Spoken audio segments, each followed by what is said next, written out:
將自己縮細放喺香港嘅街道第一集。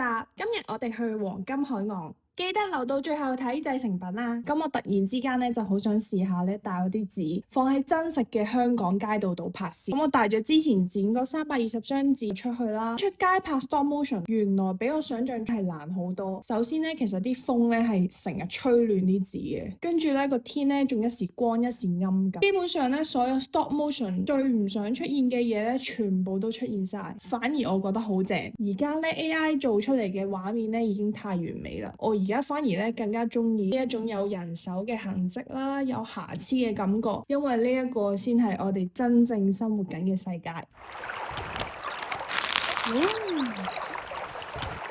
哇！